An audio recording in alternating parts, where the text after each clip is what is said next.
La mejor manera de definir lo que realmente Fidel Castro Ruz, nacido un 13 de agosto de 1926 en Cuba, la mejor manera de definir lo que ese infame llamado magistralmente maledicto por el gran Pepe Forte, la mejor manera de definirlo y definir su obra, si es que lo que dejó atrás, ese legado de porquería, represión y tiranía, se le puede llamar obra póstuma, la mejor manera de definirlo es parafraseando esa canción cantada por el tarrudo de Carlos Puebla y que dice: se acabó la diversión, llegó el comandante y mandó a parar.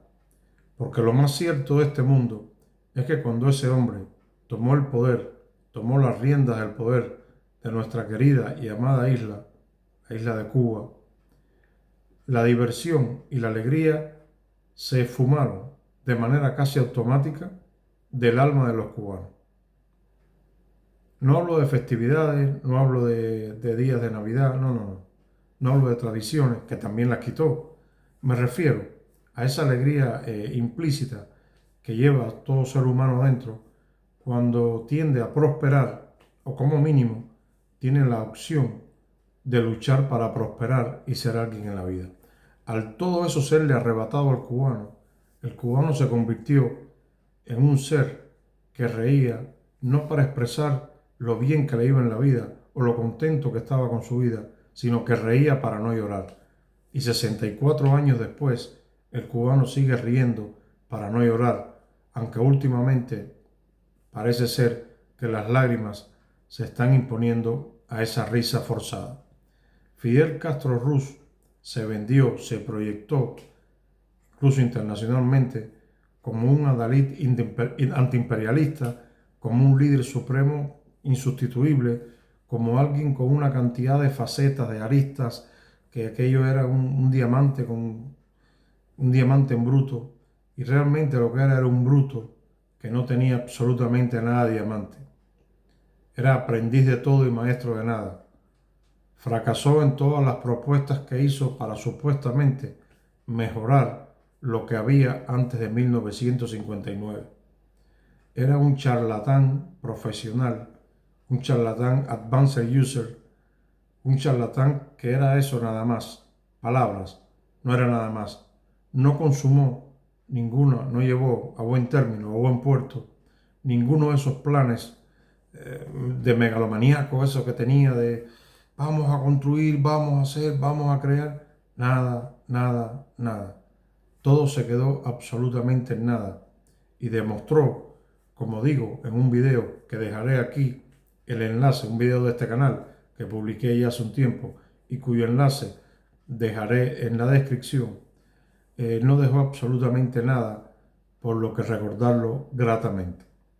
Fue un mentiroso, fue un manipulador, fue un criminal, fue absolutamente de todo, porque todo lo hizo para seguir en el poder.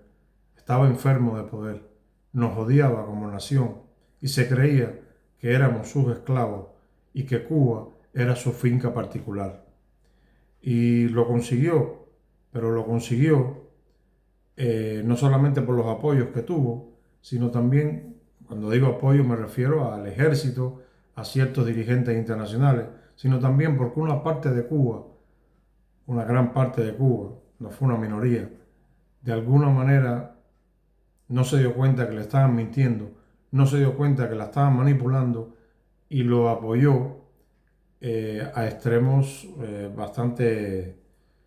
Hay que ver algunos videos de sus intervenciones, los años 60 especialmente, en los que se veía un pueblo enfervorizado a una masa delirante que apoyaba absolutamente una y cada una de las palabras del comandante.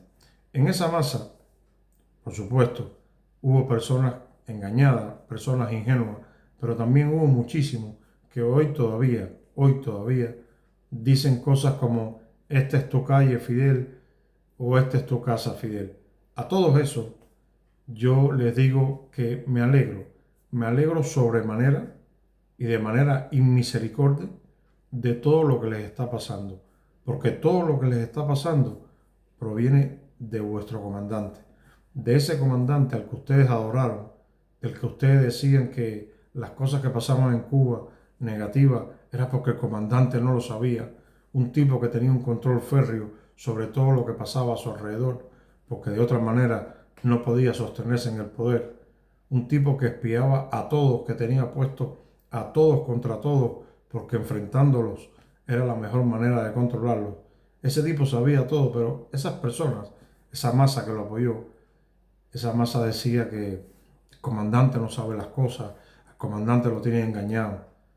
Y durante mucho tiempo siguieron apoyándolo, siguieron aplaudiendo, hasta que muchos de ellos, un día, oh sorpresa, empezaron a decir que estaban decepcionados, que estaban decepcionados con Fidel. Joaquín Sabina fue uno de ellos. Estaban decepcionados con el comandante, que aquello no era lo que parecía. Es tarde para ustedes y a mí me importa tres pepinos lo que les esté pasando. Ustedes tuvieron mucho tiempo para darse cuenta de que quien estaba al frente de los destinos de Cuba era uno de los tipos más mediocres que ha dado la política de Latinoamérica. Se vendía como si fuera oro, pero cuando raspabas un poco la superficie se veía que ese oro era bisutería barata, que ese oro era pintura, que no era oro en absoluto, que lo que había debajo era cobre, el cobre más miserable del mundo. Y a esa persona se le permitió, se le aplaudió, se le aduló, se le pusieron rosas y una alfombra roja para que desfilara de punta a punta de la isla y nos gobernara como un auténtico tirano, como un sátrapa. Y nosotros nos comportamos, nosotros tuvimos gran culpa de que él fuera y llegara a ser lo que fue. Hoy en día es para muchos una leyenda, es una vaca sagrada. Hablando de vaca, en Cuba nos dejó sin vaca, nos dejó sin nada. Y hoy por hoy mucha gente le sigue riendo la gracia, a pesar de que ya ha pasado a peor vida, porque dudo mucho que un ser como él haya pasado a mejor vida. Hoy se cumplen, hoy se cumple un año más del nacimiento, un aniversario del natalicio de esta infame criatura. Y esto nos debe llevar a la conclusión de que de una vez por todas tenemos que hacer todo lo posible por desterrar, por enterrar, por separar de la historia de nuestra nación, de nuestra amada nación, a este infame personaje que no es otra cosa que un aventurero resentido, lleno de complejos y frustraciones, que la volcó sobre nuestro pueblo y nos machacó una y otra vez porque no tenía los santísimos verocos de admitir que él era un patán, que él era un miserable, que él era un tipo mediocre. Y simplemente pagó su rabia, esa rabia que sentía contra sí mismo, con el pueblo cubano. Un pueblo que nunca, nunca jamás se mereció a un gobernante como Fidel Castro Ruz, que en paz no descanse y al que la historia no absolverá, lo disolverá.